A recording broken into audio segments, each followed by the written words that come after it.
Hello, everybody. At this time, we are talking about digital economy.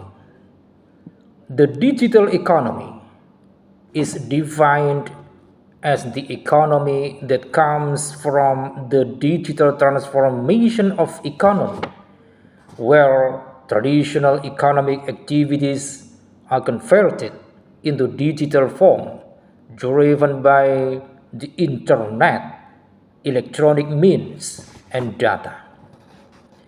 When traditional economic activities and products or forms of services are converted to digital, they are called the digital economy. And then, why is the digital economy important for businesses? Businesses that make digital transformation a priority can streamline processes, reduce costs, and create new revenue streams.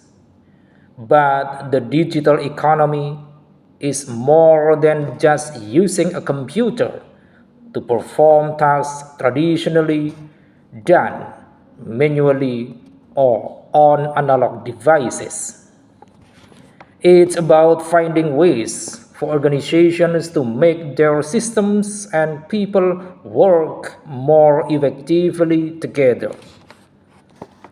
The digital economy highlights the opportunity and need for organizations and individuals to use technologies to execute those tasks better, faster, and often differently than before. Such opportunities for existing entities to do better, do more, do things differently, and do new things is encompassed in the related concept of digital transformation.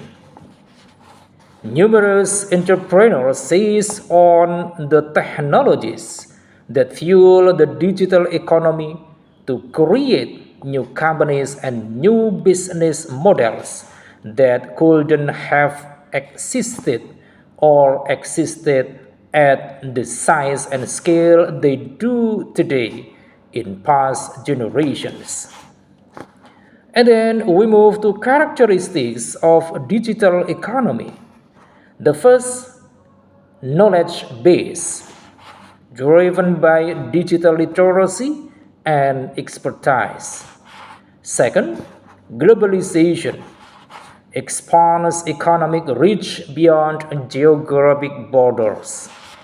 Third, digitization processes, transactions, and interactions occur digitally. Fourth, immediacy, real-time access to data, services, and transactions. Fifth, virtualization. Activities are conducted online without physical interaction. And sixth, presumptions. Users act as both producers and consumers of digital content and services. And then we move to advantages of the digital economy. The first, extended reach. In a traditional economy, product choice is limited by geographic boundaries.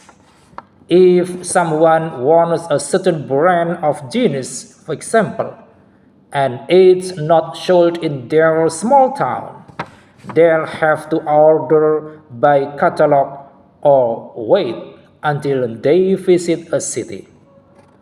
Where those pants are available online, everyone can shop at a variety of retailers and compare prices, product specifications, and reviews to get exactly what they want when they want it. And then second, efficiency gains by leaps and bounds. Like Nike, businesses that participate in the digital economy can achieve big things with automation. By targeting marketing efforts to high value leads, companies can spend less to reach their audience with robotics and related technologies. Businesses have the potential to boost productivity and create new and better products and services. And then third, people power the digital economy. Many users that automation means robots will soon replace humans in the workforce. The truth is more complicated and offers more hope for the future. The key is a commitment to lifelong learning, which requires the public and private sectors to work together and ensure access to public education and skills retaining.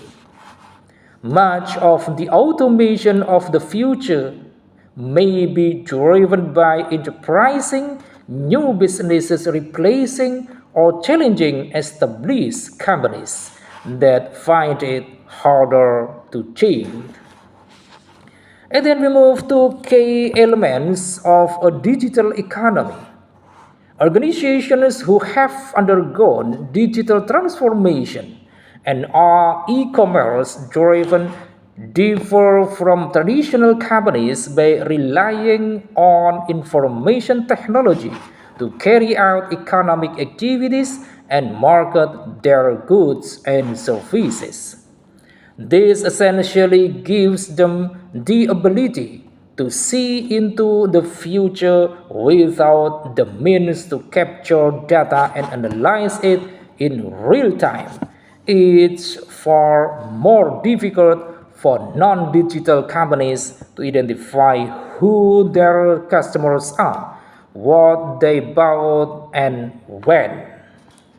Firms relying on retrospective information provided about their customers and business activities after the fact are not a distinct disadvantage in a digital economy. In a digital economy, the internet, the use of smartphones and other technologies, and the power of analytics gives an e-business the means to create strategies to measure, analyze, and improve customers' experience. And then we move to, we move to limitation of digital economy. The first about cybersecurity. An exponential increase in cyber threats has been reported in recent years due to increasing digitalization in the economy. Except if cybersecurity is countered successfully, it will not be easy to develop a safe and trusted environment which is conducive to the growing business. And then second, strong infrastructure requirement. It requires strong infrastructure concerning internet, telecommunication, and mobile industry. For the development of such industries, heavy investment is required so as to link all the cities, towns, and villages. And then third, disruptions in labor markets. Though it is assumed to create new job opportunities, there is also a risk related to the speed of labor market changes and destruction of basic jobs. As everything will be digitized and automated, processes that involve labor and manual work will be avoided and is replaced by technology-oriented work, which will result in loss of jobs and may also widen income inequality. And then, what activities contribute to the digital economy? The first about digital infrastructure, facilitating continuous, dependable, and seamless connectivity and powering generation and management of huge amounts of data.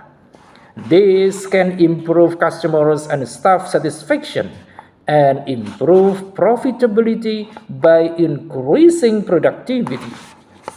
And then second, digital transformation and digital skills. Digital transformation represents a holistic approach to operations, one which ensures staff process to the necessary digital skills. It is about empowering individuals to innovate and help develop the technology to stay ahead. This can help maintain competitive advantage, profitability, and longevity. And then third, digital governance. Establishing clear protocols, being mindful of digital ethics, and adhering to best practice guidance and regulation. When it comes to digital technology to improve the efficiency and effectiveness of operations, it can also avoid potential issues such as data protection or privacy violations. I think it is enough. Thanks for watching.